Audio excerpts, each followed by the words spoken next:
Que é isso, gente. Agora, não, isso já passou a ser humilhação. Inclusive, o texto de hoje fala sobre isso, ó. A Léa já está falando aqui, ó. Vai até rir de tão fácil, olha só. Isso já é partir para bullying, humilhação ao vivo agora, gente. Vocês estão vendo alguém aqui, ó, dizendo que é tão fácil que estão lá chorando de rir de mim, porque não sei onde é a bio do Instagram. Então vamos para o texto. E aí vocês vão ver que o texto tem a ver com isso, ó. Alguém que foi humilhado. Eu tenho certeza que os personagens dessa história também não sabem ou não sabiam o que é a tal da bio do Instagram. Aí, Quitéria! Quitéria também não sabe. Alguém como eu que não sabe o que é a bio do Instagram está aí, ó, feliz, está viva, vai tomar café e sem saber onde é a bio do Instagram. Então nós vamos ler aqui 1 Crônicas 19. Diz assim o texto: Algum tempo depois, Naás, rei dos Amonitas, morreu e o seu filho foi o seu sucessor. Davi pensou: serei bondoso com Anum, filho de Naás, porque seu pai foi bondoso comigo. Então Davi enviou uma delegação para transmitir a Anum o seu pesar pela morte de seu pai. Mas quando os mensageiros de Davi chegaram à terra dos Amonitas para expressar condolências, Anum, os líderes amonitas lhe disseram: Achas que Davi está honrando teu pai ao enviar mensageiros para expressar condolências?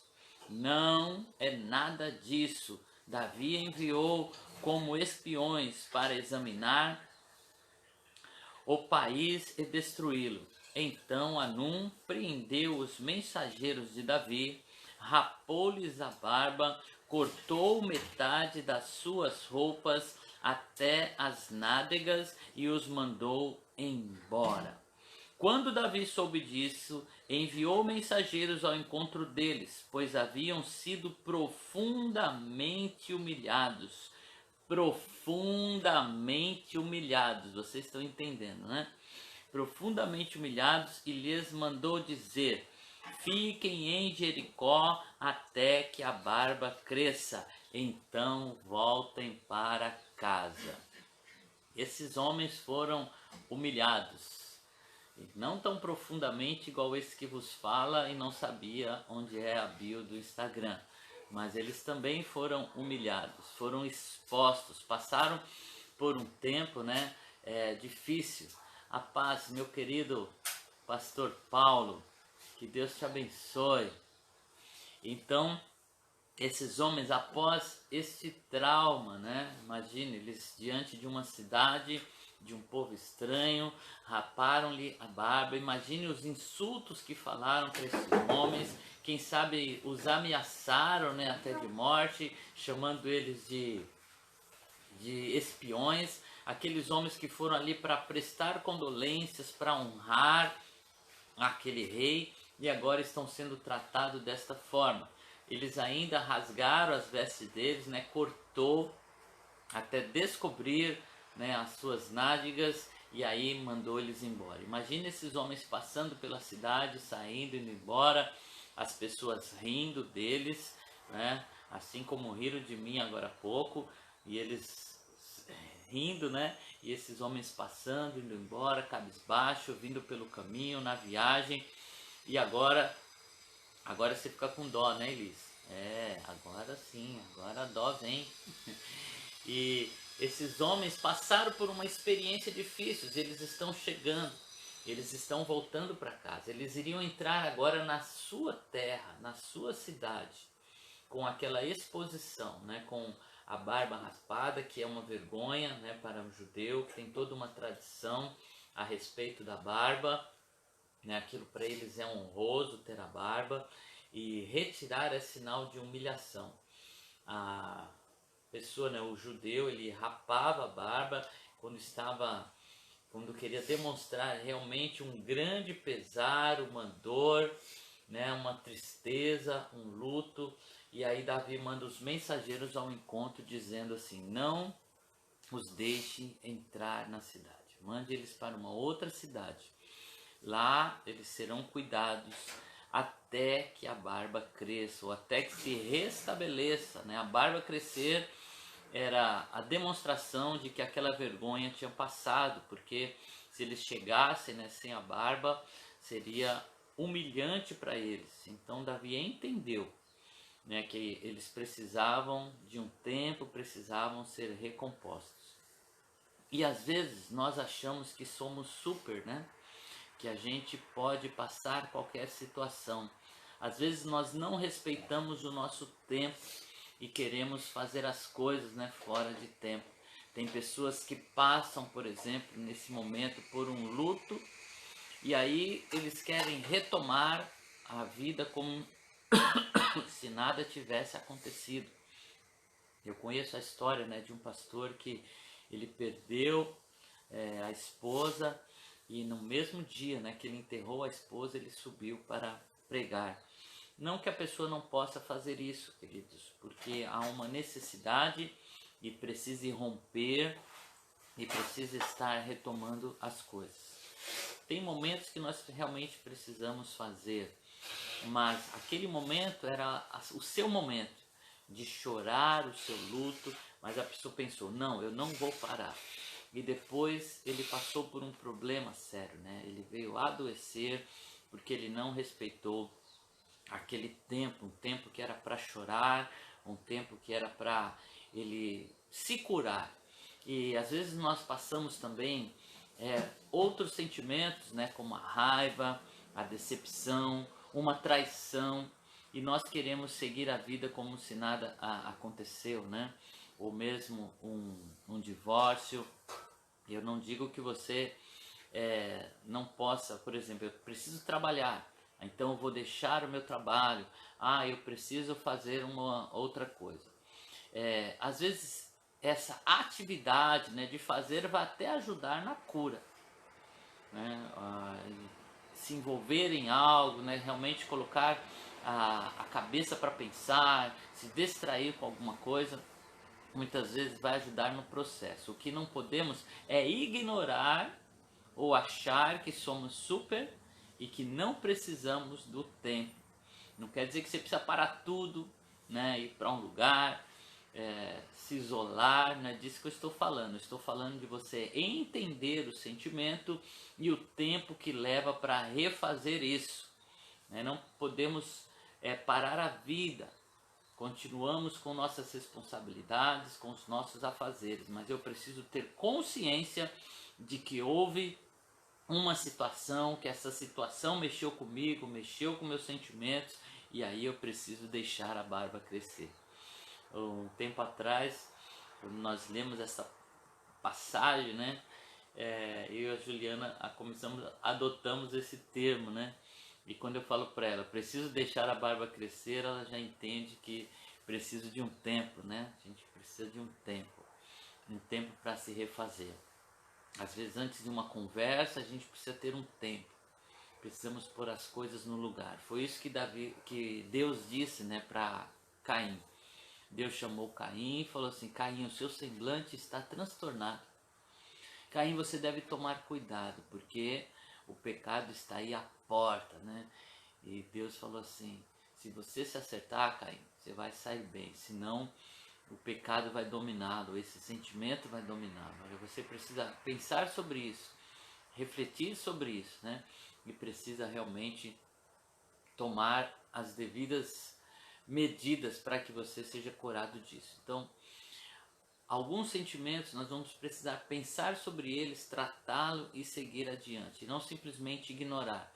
Aquela pessoa falou algo, aquilo que ela falou mexeu com você, você não ficou bem, olha, isso te trouxe para você raiva, uma decepção, você vai precisar entender isso, entender o seu coração, refazer, talvez conversar com aquela pessoa, né, num momento para poder seguir em frente. Cure as suas feridas. E uma das melhores coisas de curar feridas é conversar sobre ela. Por isso que a palavra de Deus diz assim, se você pecou, você errou, você entra no seu quarto, você conversa com Deus, você se arrepende e diante de Deus você é perdoado. Só que a Bíblia diz assim: mas para você ser curado, você precisa conversar com alguém de confiança, alguém maduro, alguém que tenha uma estrutura, né, uma estrutura espiritual. Você procura essa pessoa, você conversa sobre este pecado, você conversa sobre esta dor, você conversa sobre esta raiva, você conversa sobre essa decepção, você conversa sobre esta vergonha que está aí no seu coração. Tem gente que não sabe lidar com a vergonha. Nós aprendemos a lidar com a raiva, né? Você está com a raiva, gente, você precisa perdoar. Puxa, a pessoa te magoou, você precisa ir lá e tratar isso.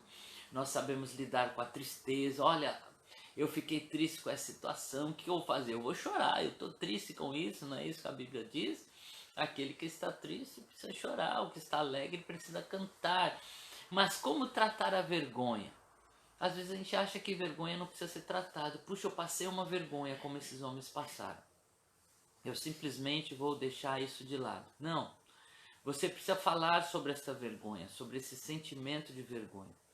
Senão essa vergonha vai ficar aí te consumindo, né?